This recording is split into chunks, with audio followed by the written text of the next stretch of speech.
everyone, and welcome to Smalltalk episode 22. This is the Smallville podcast. I'm one third of your co-host. My name is Ryan Cam. Thank you all so much for tuning in. We are within striking distance of the finale of season 3, and these guys have just not shut up about how good season 4 is. So I'm just like, I can't contain myself, but I must be patient and I must wait. But like I said, one third of your co-host. My name is Ryan Cam. I'm joined from his channel. It's Matt Wyatt. Matt, how you doing? I'm excited to get into these 3 episodes, especially the Legacy episode with Christopher Reeve's return is the best one I've seen so far for this season. Yeah, I mean Christopher Reeve in this show, he was always he just brought it, and he definitely brought it here. And he was more involved in the story than I was expecting him to be. And he was in his first episode, Rosetta, but he was even more involved here. But also introducing the other third of our co-hosts, it's from 3D Movie Cinema. It's Jacob Collins. Jacob, how are you? This episode, I'm really excited to talk about it. Okay, I'm so excited because these are three actual. I think all three of these episodes are pretty decent. Yes, some are better than others, but I mean, like, I'm excited because I mean, this is like we're almost there, guys. We are almost there. We got 3 episodes left until the finale. Okay, after this, 3 episodes left, and I mean, in the next episode is the that we're gonna watch next week. The first episode next week. Ryan's gonna shit himself at how great this is. In the business, we call this foreshadowing. Ryan's gonna be like, guys, I thought I saw this is probably the best episode of Smallville of the whole And after series. after we see his reaction, we'll probably be like, I think he just shit himself. Ryan's gonna be like, you know that meme of that guy just crying. He's like, I mean, it even ends on a sad note too. You're just like, wow, this is a really fucking sad episode. Like, it's a good episode. Ryan, we're gonna talk about these three, but I'm just gonna tell you, Ryan, you're in for a treat next week. Well, before we get to our dessert, we must have our dinner first. And that dinner consists of season 3, episodes 16, 17, and 18. So let's dive in head first, starting with season 3, episode 16, called Crisis. We've got a gun! On the WB Wednesday, You're saying the call came from the future? the stranger who deceived them. Adam's gonna come after Lana. Turn time against them. What is happening? All new Smallville on the WB Wednesday. While working as a volunteer with Pete at Smallville Youth Center, Clark receives a distress phone call from Lana, who is shot by Adam. His further investigation shows that the call was made from the future because of a time and space porthole created by a massive electrical surge from a downed power line fitted with meteor rocks during a coming thunderstorm. Clark must try to save Lana and change the future.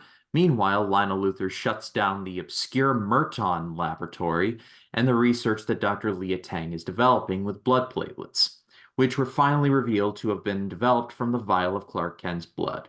Adam becomes aware that he has less than 12 hours to be injected with the serum, otherwise he will die. He escapes, kills Dr. Tang and her whole team, and Lex is framed as responsible for the mass murder. Adam then sets out to find Lana to know if she still has an extra vial of serum for him. Lex later meets with an FBI agent named Frank Loader, who enlists his help to bring down Lionel Luthor, who also confides in an associate of his about his research and reveals the reason for it. Lionel himself is dying from a rare liver disease. So this is a better Flash concept than the Flash movie we got last year. Like Oh boy. You're so right, Ryan. I mean, think about it for 2 man. seconds. Think about it for 2 seconds. It's better than the Flash movie by a country mile. I mean, many things are. But Jacob, what did you think of the episode? I actually thought that this episode was way better than the Flash movie. And not only that, I thought, Matt can go fuck himself. Also that I thought this was a good episode. In a way, like it's basically a ripoff of the movie Frequency. Okay, we all know that. Yeah. Okay. Yeah, and so basically, like we're watching this movie, you get the phone call, and I'm like, okay, so it's like a ripoff of Frequency. And this at this point in the series, this is where we're starting to get where, we're getting into where they're running. It feels like when the filler episodes are running out of ideas, so they start to rip off famous movies.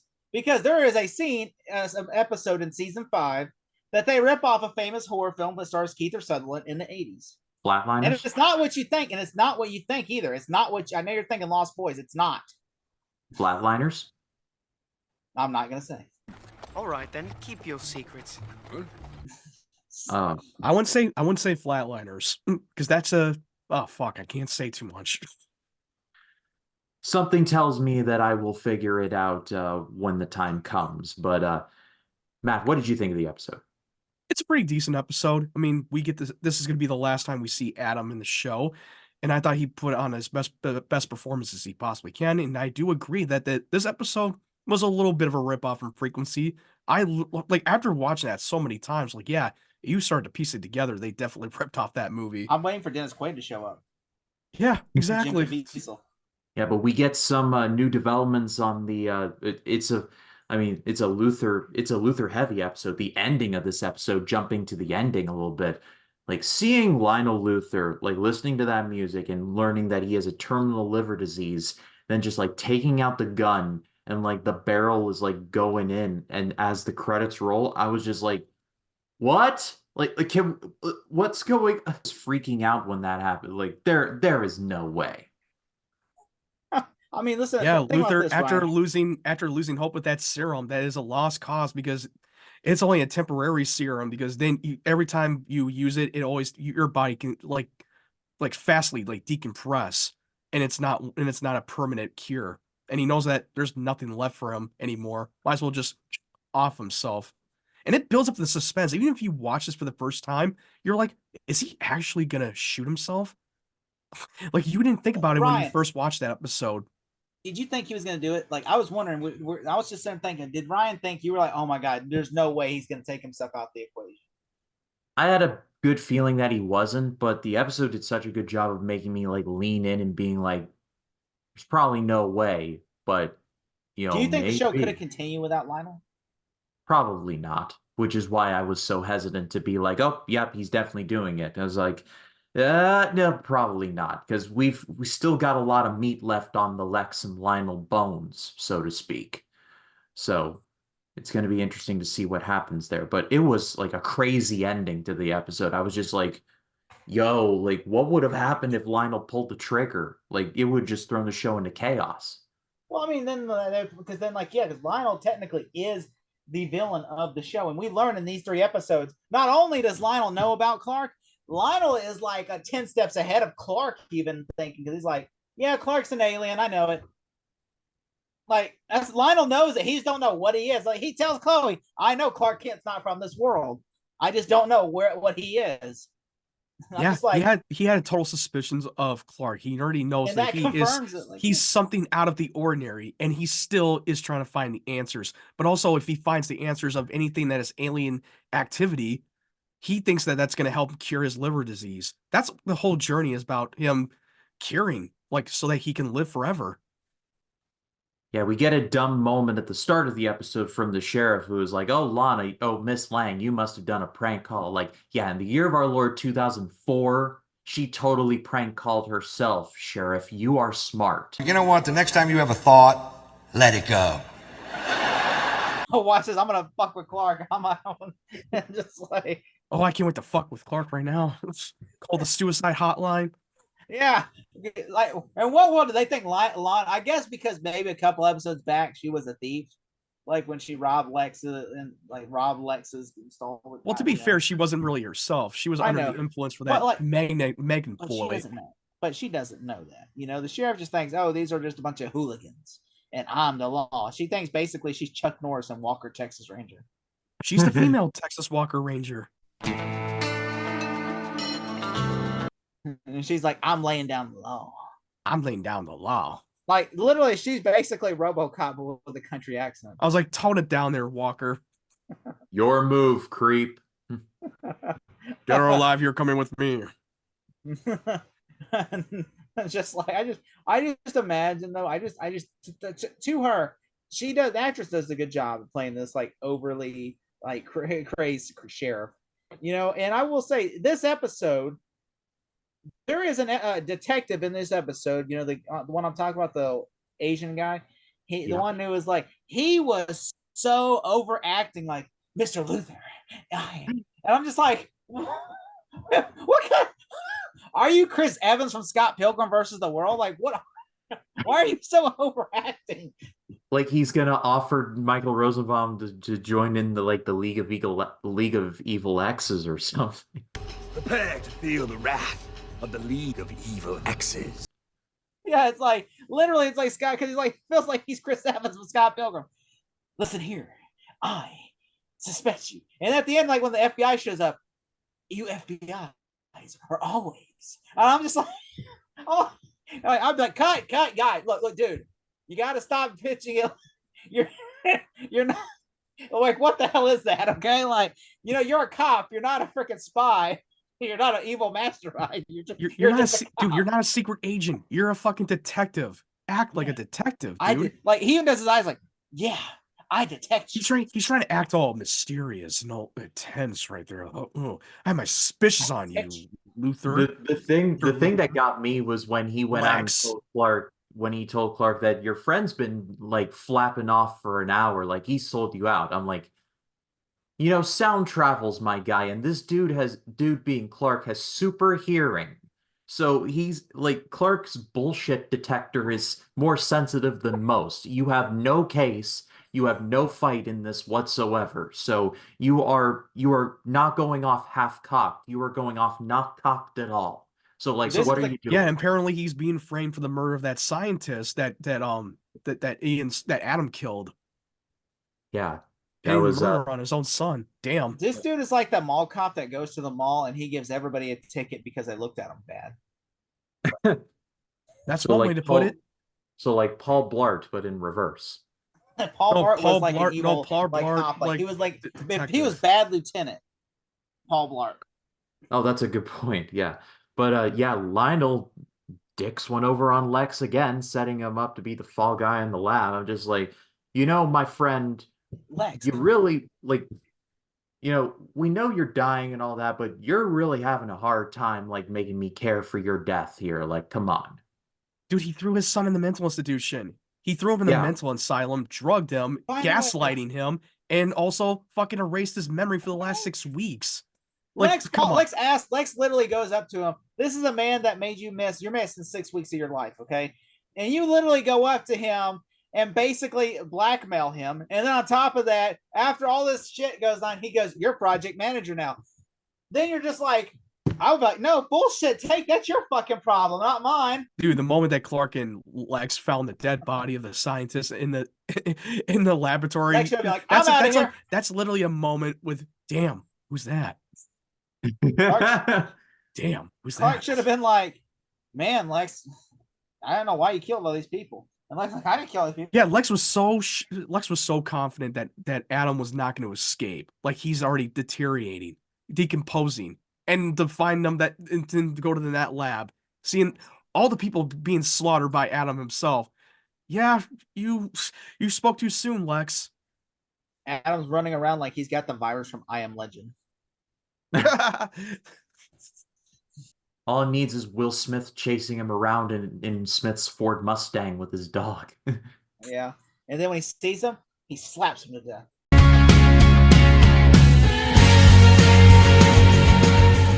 Also, here's the thing. Also, I do like that Lionel, after Lex goes to Lionel, then I'll use the next scene is Lionel going and taking all her shit away, going like, "I'm shutting you down." Yeah, the moment that he wanted wanted to partner with my son just came to me and told me all this shit, so you're done. You're done. He told me all this shit, and you fucking snitched on me. Like, bye. And also, when did Clark become a tech whiz? Because Chloe couldn't figure out when he super hears that. He's like, "Chloe, I got this." Yeah, it's like, how did you hear that? Well, I had too many Linkin Park concerts. Oh, really? A farm boy can afford a Linkin Park concert tickets? Really? That's your BS. I believe how he could do this. This was I had a problem that he was able to. Yeah. How did he learn how to do tech stuff? Tech stuff. That was I had an issue with. Not the fact that he could do this. The fact that he was able to do this with a computer going, "Shh, oh, you have superpowers, not super tech stuff." Maybe he picked up with Chloe. working at the Torch for the past 3 years. He was like, I'm like, and also the way he was just doing it was like click, click, boom. Like it was just like, and all of a sudden the camera was panning Somehow away. he And knew. I'm like, Somehow he knew how to use a fucking software for the sound design of this whole phone call that they oh, just. come on. Like his fingers moving around like that scene in Bruce Almighty where Bruce is I was gonna Bruce- mention that, but I was like, Well, it's a little bit of a recall it. far stretch for Chloe to look up phone calls and phone records when that's something that's the police's job. Which also, how could he superhear something on a video on a record? Like I believe a live call, but on a recording Yeah, that's a good on a point. Yeah, on a 'cause, computer. it's like in the moment, yeah, okay, but it's there's a difference between like hearing something in the moment and then like actually going to the past and hearing something, which is what you're kind of listening to in a recording. So that's a weird flex.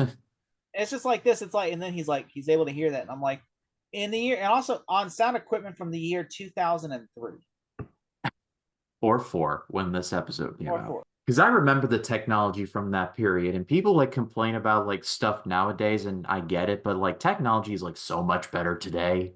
Like we are living in plum times. We had to struggle like in '04. Like we had I fucking lived those days. Just imagine that. So Just did imagine I. every time you had to download a poster for Star Wars Episode 2: Attack of the Clone, it would just like loading. Yeah, do you loading, remember when we had to watch a loading, fucking movie trailer and the load up was so damn slow? We Like, oh literally my had to God, is that replay that Darth over and over Vader, again. or is that Darth? Is that Darth Vader, or is that like no, that's Darth Maul. Okay. It's just Like, oh fuck. Just imagine, just like remember that though, Matt. Remember Yeah, that I remember those days. You wanted to watch the trailer for Fantastic Four: Rise of the Silver Surfer. It was so blurry. You're just like, okay, is that the Silver Surfer? Okay. Dude, I remember when I watched when we had a computer, we didn't It's have like a that shiny high star. we didn't have that fucking like high speed internet. We had that AOL, hearing that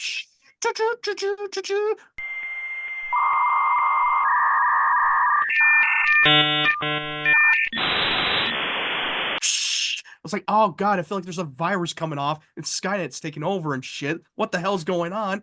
And we were watching an iTunes trailer for Spider-Man 2, the first teaser trailer, and it was so fucking slow and very pixelated. And we had to literally rewind it and replay it again when the loading was still going for that video. Just imagine living that shit back in the day. Complain about it all you want, but we're so happy that we don't have to have that issue anymore.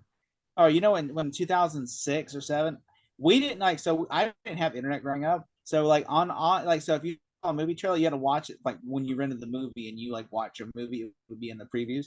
So Yeah. like I was sitting there watching, or if it was on cable. So when I was sitting there watching, like, so I had to go to school, and that's how I found out there was a second Fantastic Four coming out because we were on the computers last day of school. And I'm like, oh my God, the Harry Potter trailer for Order of the Phoenix. Oh my God, they're making another Fantastic Four. Oh my God, Spider-Man 3 has a new trailer. And I'm just like, and then the first time I got internet was in 2009. And you know what the first trailer I watched what was was on that? YouTube? X-Men Origins Wolverine.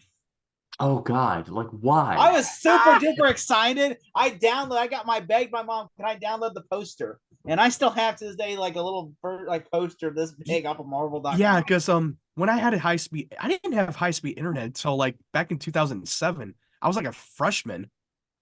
Or no, wait, no, wait. It was. I don't think it was. I could be wrong. It might have been before that. I'm thinking it was like 2005 or 6. That might have been somewhere that's down like where I have last high week speed when we were internet. talking about Smallville. Last week we were talking about that, like the picture of the girl. I'm like, there's no way that picture would be like 100 HD picture, and it'd be she'd be like a blurry image. Like, are you sure this is her with a magnifying glass? Because That's why it's the TV bullshit. The writers are like, don't worry about it. Don't worry about it, guys. don't worry, we got it. Also, I do like that Clark goes to the woman and at the hospital and tells her husband, like, can you call your husband? And I like that it shows you the time when her husband only has a phone. Like, My husband has my one phone. cell phone in the house, so my husband has it. Yeah, because remember back in the day when we had flip phones and we had landlines and we didn't have smartphones where we just have our own and do our own thing and look up internet and stuff. Well, nowadays, all we did was nowadays we would you know have that like we only had like would have a cell phone. Yeah, but we had the flip phones. We were just about family sharing. We just take turns of having phones. Wouldn't it make sense though? Like, you know, like I do like that Clark shows up there. I do like that Clark shows up there and he misses Adam. But then the stupidest thing happens. He looks around and does the "I know what you did last summer" turn like this, going, "What where is he? He's gone. Like, what are you? It reminded me of that scene from I Know What You Did Last Summer. Jennifer Love Hewitt's going, "What are you waiting for, huh? What are you waiting for, huh?" And then you see in Scary Movie 1 making fun of that. Is like, what am I waiting for? What am I waiting for? Because really, they did that scene, that 360 shot. I'm just like, okay, did we really need this? Like, we know obviously he's gone, and Clark's just doing it like he's not the devil. He's just a guy who's gonna kill Lana potentially, but still. Also, there's even another issue in that part. Clark has super speed. Yes. This guy literally, we don't know which way he went, obviously. You don't think Clark could circle back around within 5 minutes and find out? Like, obviously, the dude, you missed him by 2 minutes. Even if you went that way, you could still catch him in this way or this way. It's not like he's going to go like, he's not like he's like in the Vin Diesel's he couldn't have gotten that far. You were not that far away when you showed up like a couple of minutes late, and you still could have just ran down the street, circle around the block. He's driving a fucking van. He's not driving a fucking street racing not car. nitrous, and he ain't like fucking kryptonite nitrous. They could practically break the sound barrier. He's not driving a Bugatti, Clark. He is in like one of those white vans, like from Home Alone. Yeah, exactly. Yeah, like Harry and Marv from Home Alone. He's like, yeah, kill him. Yeah, a van that will lure children out. Like he's like, no. Oh wait, he doesn't have the gun yet. That was it.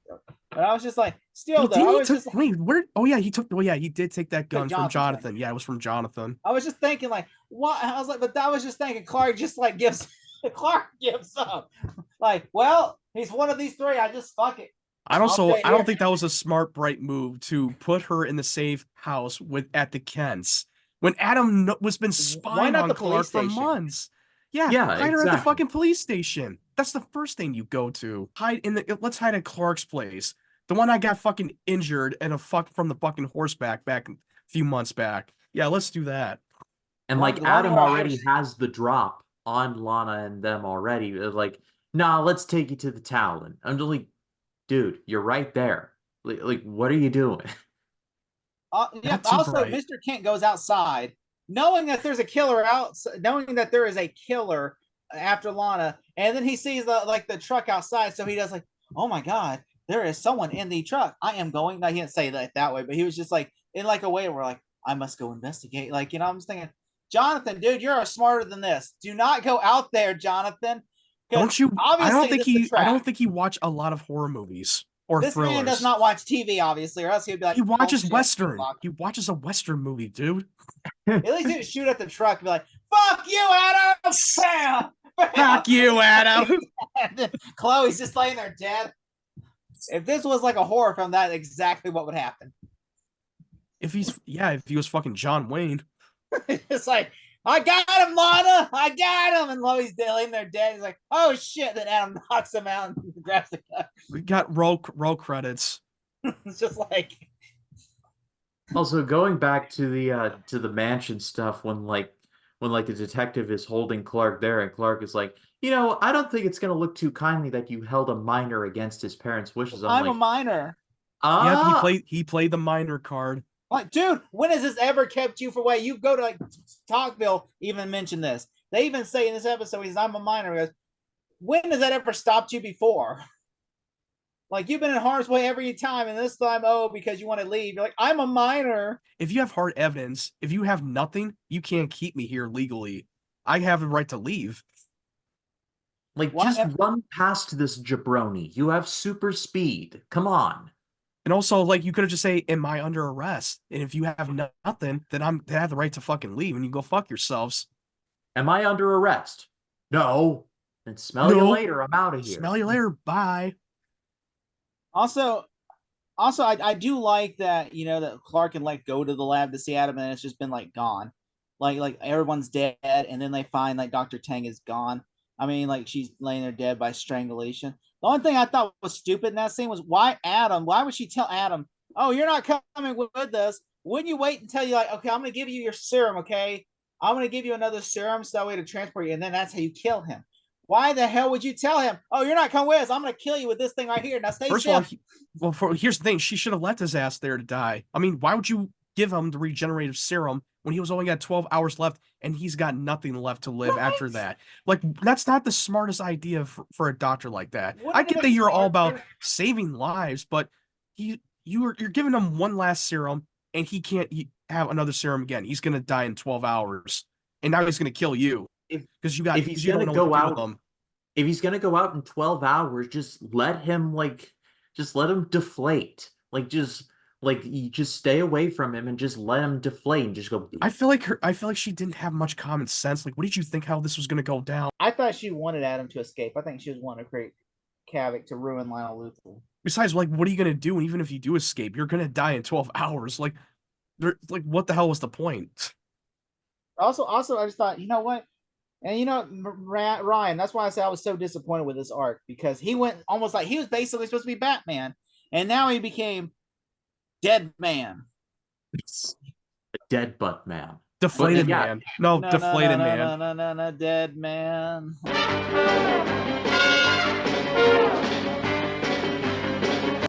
But No, that's the Undertaker. But yeah, this character just feels so weird to me because like you were telling me he's kind of like the Batman of this show, but they couldn't do anything with him legally. so they just make him a monster. They try to turn him into a Bane. How about just make him a psycho killer stalker?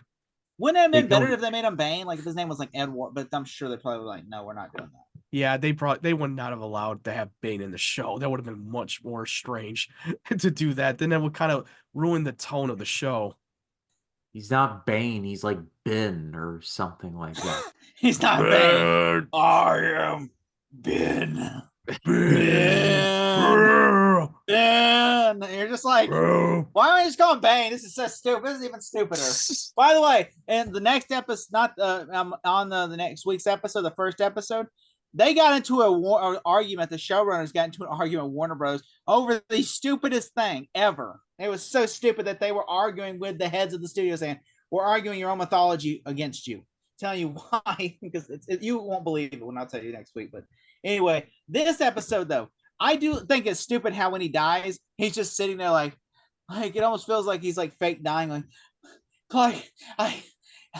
it's like this, like he's just like, and he's like, and he's trying to has got water in his eyes instead of like, I would thought it'd been cooler if he was dying and you know the water would just come with his eyes, but you could tell Ian Somerhalder didn't want to get water in his eyes, so he's like, got a bunch of fucking rain shower splattered all over him. The death scene from Blade Runner, it is not. But let's round things off and let's go to ratings. Jacob, what would you give it 1 to 10? I would say I would give it a probably a 6 out of 10. All right, Matt, what about you? I'd probably give it a 7. It's a solid episode with some flaws that I had issues with, but the ending had a moment where Clark is now know that Adam was sitting there to spy on him by Lionel Luthor to know who he is. Like, hey, like how I couldn't escape Lionel. How long can you? I was like, ooh, that got a little dark right there. Like, you can't escape a man like Lionel. That's very true. I'm going to agree with Jacob. I will go 6. Decent episode. Definitely some stuff I liked. It's Some my stupid least favorite stuff. out of the 3. Oh, interesting. Stupid stuff too, but not to kill the episode for me. It was fine. But The only reason let's why move- I would say if the other ones, the other 2 are better, is because the Lex and Lionel stuff in the last episode, Truth, are much better than the stuff with them in this episode. Because that's the reason why. It's not the whole Chloe being a bitch subplot. It's the whole plot about Lex and Lionel, and like when you see that scenes, I'm like, that's what I'm talking about. Oh, this is what makes it much better. If it wasn't for the Lex and Lionel stuff, I would just be like, that's my least favorite. But the fact that the Lex and Lionel stuff are so strong in that last episode, I'm like, It's pushing the plot forward Yes. between the Lionel and Lex. that's why. It's not because I'm just trying to be like edgy. I'm like, I do agree. If it weren't for the whole Lex and Lionel thing, without that episode would have been dull. But as for the next episode, before we get there, Legacy. Yeah, let's dig in. This is season 3, episode 17, called Legacy.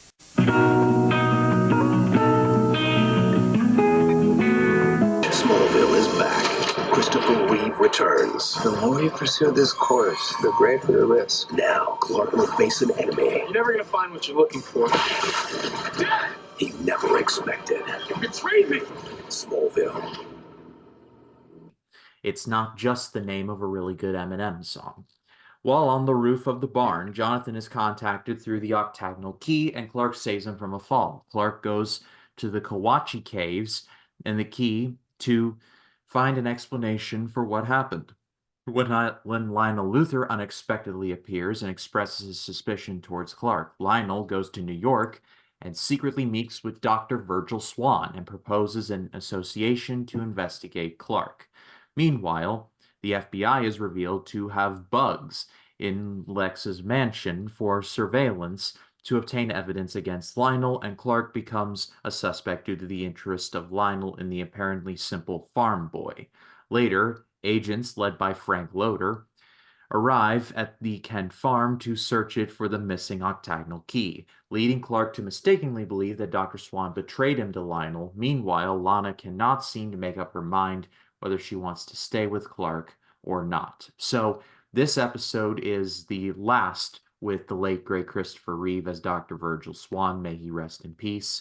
He's more involved in this episode than I expected him to be. And when I saw the Christopher Reeve, like, special guest appearance, I'm like, oh, he's back. Cool. Like, because I loved Rosetta. Please help us conquer paralysis. Call the Christopher Reeve Paralysis Foundation at 1-800-225-0292. Or visit the CRPF website at christopherreeve.org. Thank you. Thank you. Oh, no, thank you very much. Thank you. Please. Please call. And so I was happy to see him, but he is dearly missed. Let's just say that. But Jacob, what did you think? I thought this was the best episode of the three. And by the way, Legacy is also the name of James Gunn's upcoming Superman movie, Superman Legacy. I was just about to say that, you son of a bitch. I know you were going to. I was thinking, like, you stole that, you asshole. I stole your thunder too, you fuck. You stole my fucking thunder, dude. I was like, by the way, yeah, Legacy. This is so, James Gunn has great taste in titles. And I was also going to say that this episode, because it starts out. I remember watching this and I'm thinking I didn't like it when I first saw it. I'm like, oh, this is the episode where Jonathan's acting strange. But then you get to like all the stuff that happens, like it's like Jor-El's coming to collect his debt on Jonathan, and then on top of that you have Lionel Luthor who's about to kill himself, and then all of a sudden, his like, look, I can't kill myself right now. This is way too important. He's like, his curiosity gets the best of him, and he's like, I got to find out what Clark is. I think if it weren't for that phone call, it looked like he was close to doing it. If it weren't for that phone call saying, hey, the Kent's in the cave, at the cave wall, go and check it out. Yeah, he definitely found a reason to live again. But Clark has given him a lot of hope. Clark is, for some people, hope. That's what the S stands for. Dang it, that was what I was gonna say.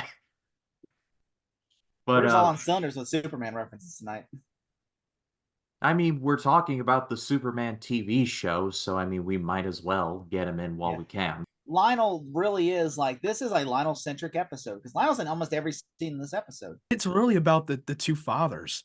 It's the center around. It's really Jonathan about Lionel's and Lionel. legacy and Lex's legacy. It's really about Lionel's legacy and Jonathan's legacy. Absolutely. Lionel's legacy will be with Lex, and Jonathan's legacy is going to be with Clark, because both these men are not going to be here forever, and their sons are going to carry their legacy on them. Yeah, because their son will, they will carry on, but when Clark doesn't have to struggle with mortality, because he will outlive everyone on the planet, basically. Jor-El's going to be around along when this farm is still around. And luckily, you don't have to live with that mortality. Speaking of Jonathan, I loved his arc in this, and like how like Clark catches him in the opening when like he falls off the roof. I mean, I'm nervous to like go up on like my roof. So like this roof was high in the air. That got me. That scene got me every time I see a scene when Jonathan falls off the roof on the barn. And every time that I try to climb, or when my dad tries to climb up, that gives me a little jumpy, give me a little spooked. Yeah, because I was like, oh my God, people can fall off that damn thing. I'm not like adverse to heights. Like I can handle heights fine. But like this scene when like Jonathan was up there and he's like, ah, and then he falls, I was just like, Clark, catch him. Clark, catch him. Clark, catch him. I will Yeah, good thing strangle that you if Clark you was do there. not catch You him. should be glad that Clark is around. This is the same thing that happened when Christopher Reeve appeared in the last episode with Clark, where he was hearing the same thing. Was like, Yeah, he's ah. hearing the humming noise, the beacon. So now Jonathan's It hearing, was and from the Christopher Reeve key. appears in this episode. Yeah, because it was happening the same thing. It was calling out to him by the key, the octagonal disc. Oh, so that's a great homage to the last episode. Oh yeah, absolutely. Yeah, it ties it all together. I love the symmetry of it. But I also love I also love the well, just everything involving Christopher Reeve in this episode. Like I said, he's more involved than I expected him to, and it seems like he kind of goes a little bad, like at the like at a certain point in this. But I'm like maybe he doesn't. I mean, sadly, Christopher Reeve passes away shortly, like I think in the midst of season 4, if you all were telling me right. So we'll sadly never know. I mean, I believe that he would have kept continuing to guide Clark throughout the journey if he was still around today.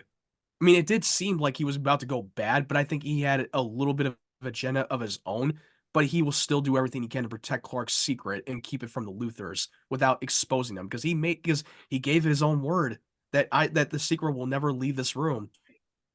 At the end of the episode, it's Dr. Swan who has the octagonal disc. You all can't tell me, but I wonder where it's going to go with that disc, if it's going to go anywhere. I can neither confirm nor deny details of any such operation without the Secretary's approval. Me in the future just put the clip in here, but I love the scene with Clark and Jonathan in the graveyard where Jonathan's talking to his dad. That was so cool. I like that scene. Like he's looking back on regrets and he's looking back on the things that like he wished that he had his strength and his wisdom from his own father. And he felt like he regret that he turned his back on Clark, forced him to run away. But hey, and Clark just like, hey, your job is not here to protect me. Your job is to help me protect myself.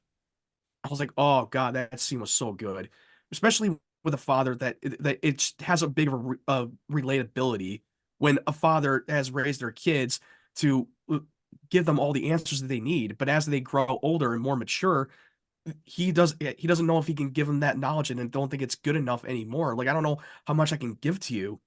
Like, wow, that was such a good scene with Jonathan. Great performance from him. It was freaking beautiful. I mean, yeah, like also it kind of goes back to season 1 with like Clark and when Lana's in the graveyard with Clark and he has the angel wing statue behind him. You know, and he's like, you ever feel like your life is something like it kind of almost. This episode does pay homage to the past, but also it pays homage to the pilot episode when Clark had to go and try to get away from everything. Was the graveyard? In which I do also like how the other FBI agent, the one, what's his name again, called Ryan? Loader. Yeah, I like how the freeloader goes after it starts becoming interested in Clark. You know? Yeah, I thought the FBI stuff, like I get it. We're building up towards the FBI and Lionel like having something going on, like that shoe is gonna drop there. But I just thought like, all right, having one FBI there, that's fine. But then like having it like not Lex, but Lionel having like an FBI like pose as like impersonating the FBI, one of his own people that he hired to raid the farm. I didn't like that. I mean, I thought the raid was shocking. It was a little too far stretch. It was a far stretch from that scene itself. Yeah, the raid was shocking, but like I was just sitting there like being like, Martha, like ask them to see the warrant. Like if it's like a warrant for like chocolate chip cookies or something, then like they're clearly fake. Like get them out of here. But if it's like an actual warrant, then you can't really do anything about it. But it's very clearly all they did was forge. They only forged a document of the whole a search warrant. They forged it. Yeah, but we get that awesome reveal though with Jonathan being like, "Oh, they didn't get what they found," and it's like, I'm like, "Yeah, okay, you're awesome." Also, badass Jonathan is. I do like how and also I like how Jonathan shows up in the cave with Lionel's in the cave trying to like and he showed up with a fucking shotgun with the fucking pump action 12 gauge shotgun in the cave wall. Throw it down, have an epic. I mean, brawl. you kind of you were basically like attempt murder. Lionel sees the key in his pocket, he pulls it out, and he's like, and then Jonathan Throat pushes the key, and then he goes and just tries to reach the key, and he's just trying to reach it, and they're like, I'm like, they're both just not fighting, and they're looking and seeing the key go, and he's like, hey, well, Jonathan's trying to crawl, like, almost like he's trying to bite his leg, and Lionel's just like watching, just like he's like, I'm done with the battle, I just want to see what's gonna happen. Like, I just want to see what's gonna, and then I just thought that was so interesting. And then like a security team comes in ready to kill Jonathan, and then Jonathan drops that. I'm sure the FBI would like to know. And we said, why you raided our farm illegally. Unless we want to explain to the police how you raided our farm, you better let me walk out of here. And then he's like, damn. He's like, damn, fuck. All right, let him go. Which he's like, we have what we wanted anyway, the keys in the wall. Yeah, but I we're kicking the can down the road with the Klana thing again. I'm just like, guys, you're broken up. Like, can we just stop doing it? I like the scene in the vacuum where they do kiss, where it's soundtrack to Love's Desire by Seal. I thought that was a nice touch. But I was just sitting there like, we have done this before. It's very clearly like I know it's probably not true, but I have a feeling like Lana is not long for this universe. With a reveal in the ending of the last episode we're going to be talking about in this show. Like, I have a feeling like she's not going to be around for much longer. I could be wrong. What makes you say that? I feel like they're just writing. What makes you think she is? What makes you think that she is? I mean, but like, I mean, come on, she might stay around for another 10 years. She might have popped up in a couple episodes here. She and might there. stay, or she might come back. I mean, she might not. I mean, who knows? I mean, this might be like a Whitney thing, or may not. It might. You got to keep watching, buddy. But I will say one thing. Wasn't it weird that Lana would go to Lex for her problems? Yeah, that's what kind of bugs me every time she does this. She goes crying to Lex, like, "Oh, look, he kissed me." I'm like, Lex, why would you go to Lex? Lex is a grown ass man. He's like, you're gonna go, and he just listens like he's Dr. Freud or something. You're a 16-year-old girl that talking to a 30-year-old man. Like, tell me about your what's your sex life like? Like, I feel like that scene anyway, Lana. He's probably like, anyway, Lana, how's your sex life? It'd be like that Tommy Wiseau in the room. Oh, hi, Mark. How's the sex life going? I did not hear. I did not. Oh, hi, Mark. Oh, you're so funny, Lana. Oh. What a story, Lana. Just like some shitty thing about the room. I just imagine that to be like this. Uncle's like, why are you laughing? Why are you throwing a football around? Oh, you're so funny. I thought you're so funny. I throw the football around. That's why you have girlfriends for. You tell your gossip to your girlfriends. It's like you're going to a billionaire. Why are you telling Chloe about this? Oh wait, I forgot the whole love triangle bullshit. Like, oh, don't you think? Right, Ryan, do you think that there is like a love triangle between Lex, Lana, and Clark? Do you think it? Do you really think it is? She likes Lex a little bit, because why would she go to Lex? I mean, I would say that there is certainly, like, if they want to do that, I feel like there is some meat on that bone. But I mean, like, I don't know. I agree with you. It is weird. I mean, like I said, in the show, it is heavily implied that Lex is like in his like late 20s, early 30s, and like Clark and Chloe and Lana, they're all teenagers. So it's just like way off age difference wise. So that would be a little weird. Weird, right? It's fucking weird. It's like she's going to a grown-ass man asking her for love advice. Yeah. I mean, that's like some Epstein-style shit right there. Oh, no. Well, Clark does it all the time with Lex, too. Ask for love advice from Lana. I mean, but seriously, like a 16-year-old girl is going to like a 30-year-old billionaire for love advice. That's some weird shit right there. I'm just saying, there's something off about that, you know? It's just the writers are like, don't worry about it. It's all good.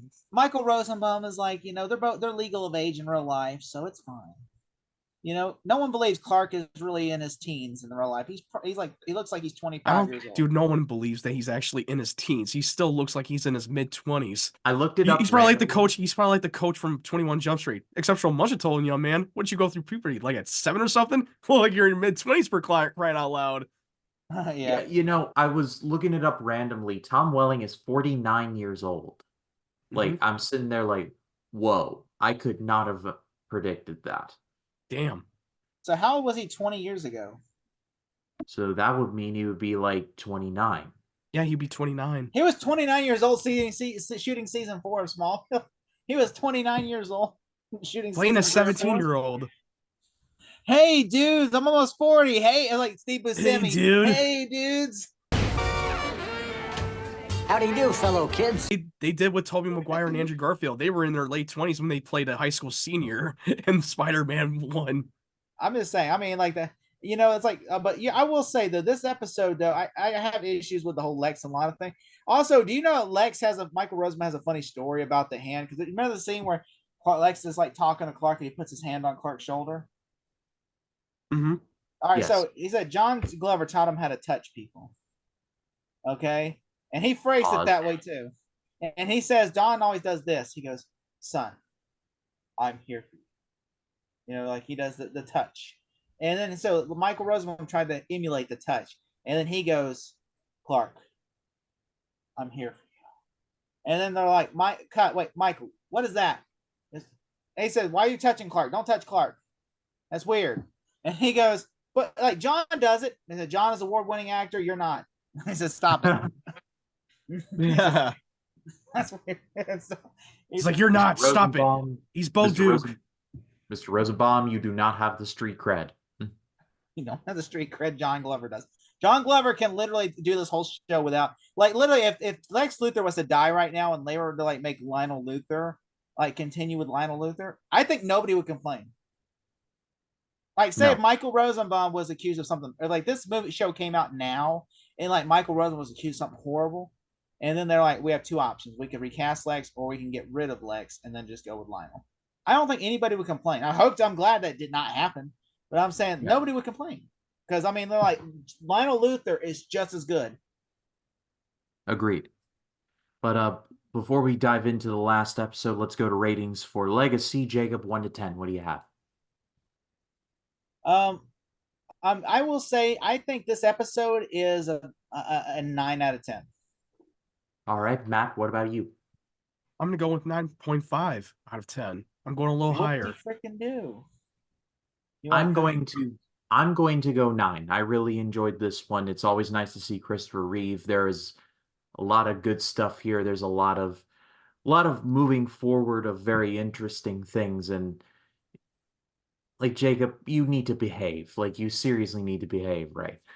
He was doing it to me first.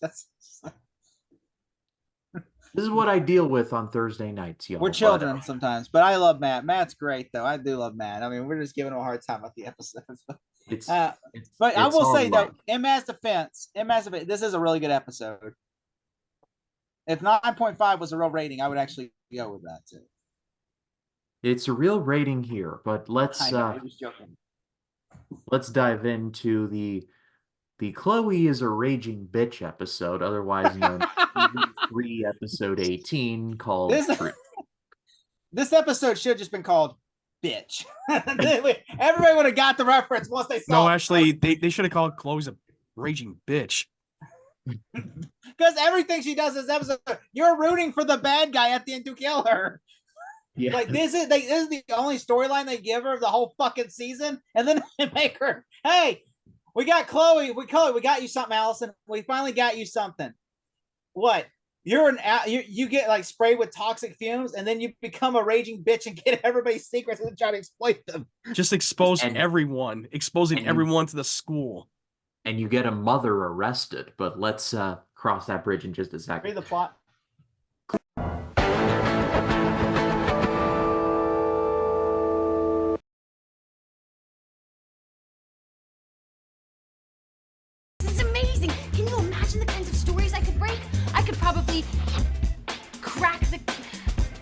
Chloe visits a former friend of her father in Luthor Corps to know if he is blacklisted, since all his applications are not accepted and he is not able to find a job.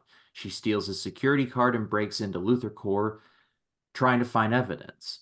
But she gets accidentally exposed to meteor rock gas, which gives her the ability to make people tell the truth whenever she gets in close contact with them, thus exposing their innermost secrets. Chloe uses her ability to explore her curiosity of journalism, hurting people, including her history teacher, Martha, Lana, and Pete. then showing the dangerousness of the absolute truth when she attempts to question Lionel about his criminal past. And she gets more suspicious about Clark when she learns that he is the only one immune to her truth powers. But when Chloe falls ill from the side effects, Clark risks his secret to become known by trying to save her and trying to find the scientist responsible for the kryptonite gas concoction. Meanwhile, Lex continues to uncover evidence against his father to find the grounds for the FBI to arrest him on. So yeah, Chloe's not given much to do on this show, but this one, like, her actual, like, centered around her, and she just alienates every son of a bitch. She turns into a reporting nosy bitch up to a new level, and that meteor, like, fog machine just really fucking enhanced that shit. The most extreme part of this episode, I've been waiting to talk about this part. She's driving on the road, and the son of the history teacher who just was arrested nearly drives her off the same bridge that Lex and Clark had their accident on in the pilot. Oh man, and I keep forgetting that that's the same bridge from the pilot episode. And the dude's like, "My mom doesn't deserve to be in jail." She doesn't deserve to be in jail. She kind of does, though. But she kind of does. She inadvertently killed those people. Anyway, Jacob, what did you think? Well, I love this episode. I thought it was genius. I thought it was really well done. It was well moving. I thought that this was the best episode of the whole series so far. The lie detector determined that was a lie. But no, was it actually the best episode? Is what you're saying, Jacob? I actually thought it was better than Crisis, but I do think Legacy's better. This episode, I thought the Lex and Lionel stuff was what made it really good. I do agree. think that the whole Chloe, I mean, like, it feels like when they're like the serious stuff is Lex and Lionel, but then you get to like the stupid stuff, which is like Chloe going around going, "Hey, so what?" He says he goes to the cheerleader. She goes, "I don't like cheering for a losing team." And she goes, "What?" I say that, and then she goes to the quarterback. "Who are you taking to prom?" "Well, I'm only hoping to take this dude over here." And it's just like, "What?" He's like, and then Clark's like, "What?" It's just like everything. Then all of a sudden, if it was today, they probably like, "Oh, that's sweet." Yeah, but back in the early 2000s, that weren't accepted like, back then. They're like, then of course, what about the girl that cheated, that just copied off the exam? Yeah, and then you got the teacher who admits, like, "I used to be an eco-terrorist, and I go by another name." First, I'm like, well, first off, what? That's like, which I thought that was like on Talkville they talked about this, saying this was like Michael Rose, that was really extreme thing. I mean, you would think the teacher admit, "Well, I give some students an F on purpose because I hate them," or like, "I like some students better than others." And instead, she's like, "No, I was a terrorist and I've killed people." And I'm like, whoa! They really went that far in that episode. I was like, wow, dude. At my last job, I did all the background checks for upcoming employees. So how does Smallville High not do like a background check and they like find this? Didn't she change her identity? Didn't she changed her identity? How do you change your identity? Did she go to Costco and say, "Can you make me Linda?" Matt, here's a Breaking Bad reference. She went to the Hoover Shop Vac guy. Yeah, I understood that reference. I'm just saying, Robert Forster, rest in peace. Oh God, R.I.P. to that guy. I'm just saying, like, come on, like, I will say I did like that when the thing that got me, like, was when Pete accidentally gave away Clark's secrets. And even Martha did the same thing. Martha did the same thing. And then Martha did the same thing. He's like, what? Like, he was ready to kill Pete. Like, "I will stab you. I will rip out your throat. You can't." Dude, he was about to rip his arm off. He looked like he was ready to just snap. That was in the elevator, when they were in the elevator, and Chloe's like in the elevator, which I'm like, why wouldn't Chloe go out the door? Instead, he gets in and Pete goes, "Hey." Then when Clark walks into the house, when Martha just gave away the biological father and then running away from home in Metropolis, like, "Hey, Mom, what the hell, Mom?" I also did like that. I also like that, Clark and Lex are in the lab, and I like how Lex reveals. I thought that was a pretty good scene when Clark and Lex in the lab, because Lex now knows that Clark's onto him. I thought that was a pretty cool scene, and I like that Lex reveals to, like, Chloe that he only wants his father to love him. Like, Lionel and Lex know that she's infected with this virus, but like when Lex says that to Chloe, I wanted to know what Ryan, your thought was when you heard him say that. I mean, it was saying the quiet part out loud. I had a feeling that like Lex had wanted that, but it was like an open admission that like it was saying what I already knew, I guess. The show did a good job of like communicating it without saying it. So the fact that they said it, I was surprised, but it was a pleasant surprise, I guess. What about you, Matt? What do you think? Oh yeah, I love that. Like that was one of the best parts of the episode. He knows that she's infected, and he wants to use that to get the truth out of Lionel to get back that 6 weeks that was taken from him. And but his true intentions was, hey, I want my father to love me. Like, oh. And then the other part when she met up with Lionel, oh, now you already know what his That true was actually intentions are. funny. Holy shit. Like he just fucking gaslighted her right then and there. Like He's like, you what damn did- right I did. I like needed you the damn insurance right I money. did. I needed the insurance money. money. He literally just confessed that he was Right, I did. responsible for the murder of his parents. That he hired Morgan Edge. It's like, And wow. then he just went and then he just fucking threatened her right He then and gave there. the Godfather speech almost, where he's like, those are some dangerous words that you just heard. And He's like, heard some dangerous words. Like he threatens her, like doesn't even low key threaten. He threatens her, saying like, Then like, Chloe asked, like, why are you so desperate to know about Clark? Where did he come from? Oh, because he knows that he's not human. No, yeah, like I said, Lionel knows now 100%. He goes, there's only a 1% chance of Lionel that doesn't know that Clark's not human. He just needs concrete proof that he is an alien. Yeah, he's like, I know Clark's not human. And he goes, I forged his adoption papers, which I'm sure Lionel has a copy of in his office. I'm pretty sure he does. I'm sure that I'm sure Lionel has another room full of Clark stuff too, where he's probably like watching. I'm sure Lionel has a shit sample of Clark, and he's got scientists and labs testing it. I'm sure I'm sure that Lionel is that obsessed with Clark because Lex is obsessed too, but Lex is not even on the same path. Like Lex is over on this side of the lane, while Lionel is near the lane where he's like Lionel's almost. Like he already knows. Like he literally knows. He's not that gullible like Lex. Like Lex is like, well, is Clark just weird? That's all I'm thinking. Clark's just weird, and he's a little off guy. I mean, he's not a meteor freak. I think Lex suspected he was a meteor freak, but now I think he's like, no, Clark's just a little off. He's still curious to know about the car crash that he ran him over like 80 miles an hour during the pilot. That he still needs to know, how the hell did you survive it, and how did I survive it? There's no way that would have happened. Also, Ryan, what did you think that when Lionel confessed? Did you already know that, or did you like maybe he did? Again, I had a feeling that that's something that Lionel would have done, but like them saying it out loud, I'm like, wow, this episode is just saying all the quiet parts out loud. So it just confirmed suspicions I already had, I guess. Do you think that do you, yes or no? Me and Matt both believe this, but do you suspect that Lionel knows Clark is not human? Yes. Like I would be like, this is a kind of a running theme of this whole show. Like we've said that Lionel Luthor is playing Chinese checkers while all of us are playing chess. So if he does not know that Clark is not special, that surprises me. But at the same time, like he's got to know he is not of this world. So we're at a point now, nearly 4 seasons deep into this show, that if Lionel doesn't know, then like that's just a rare dumb moment. But Lionel knows. Like he clearly knows. He may not have the full picture yet, but he knows. Lionel is like if they're painting pictures, Lex is still starting. Lex has only got the little bit of the trees painted, while Lionel it's got everything but the face painted on the picture. If that's the best way to describe it. Yes, exactly. And one of the problems I have with this episode, like how did Chloe was able to break into that facility of the Luthor Corp? And then she gets sprayed. Matt, she gets sprayed, and it gives her these powers from the kryptonite fog shower, toxic like fog shower.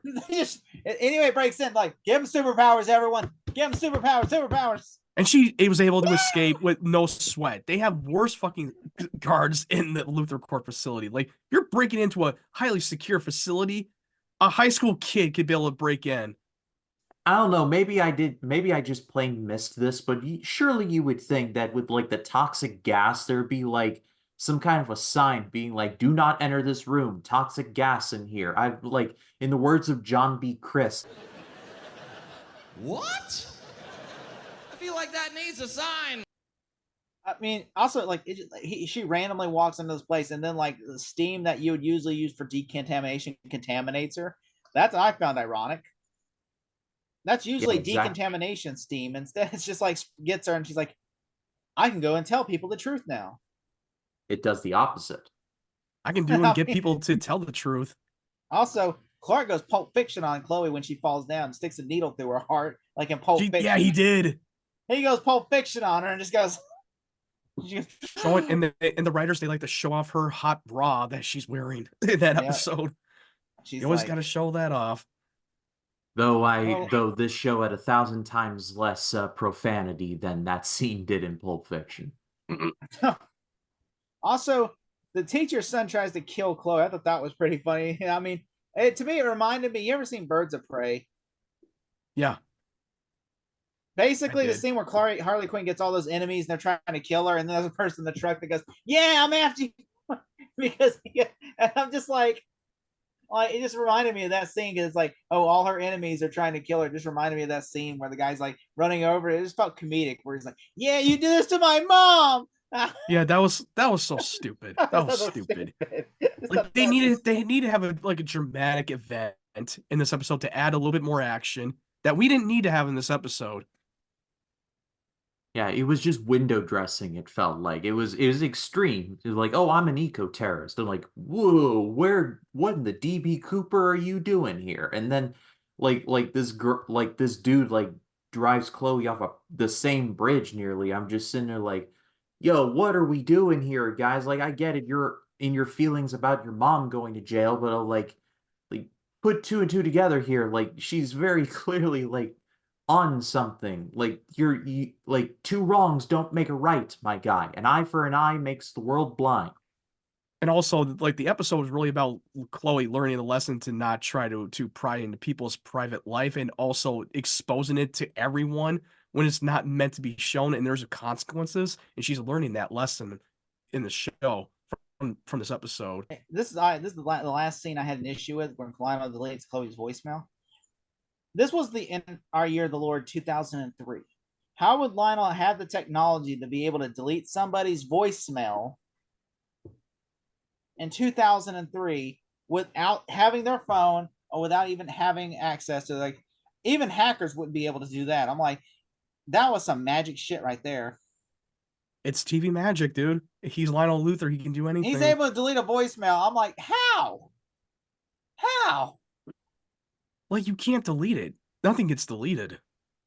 It's like, there's no way. He had no way. There's no way. I'm just like, there's no. You can try to delete it. It's in the system, dude. And then Lionel magic.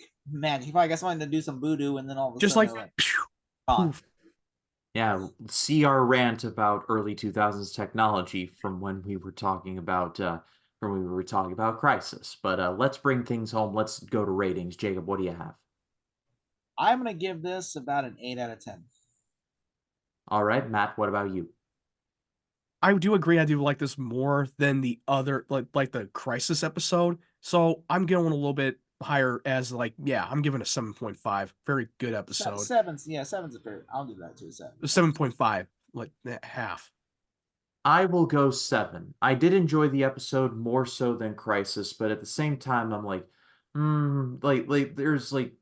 there's gems here, but just the whole Chloe just basically rubbing everyone the wrong way. Just, it was too much. It was too much for me. So it didn't kill the episode, but at the same time, just you all just don't like Chloe. Just write her out. Come on, guys, what are we doing here? Bring in Lois Lane. Relax. She will get better. Just be patient. It's like that scene in Holy Grail where John Cleese is like, I got better. So you're telling me she gets better. She gets better. But what did you all think of these 3 episodes? Let us know in the comments. I have been reliably informed that the first episode of next week's show, the episode titled Memoria, is one of, if not the best episodes of the entire show. So that's heavy claims. So I am going into it with high expectations. But let us know what you thought of these 3 episodes. It's a privilege to do this show with these 3 these two guys every single week. Jacob, where can the people find you? 3D Movie Cinema at youtube.com.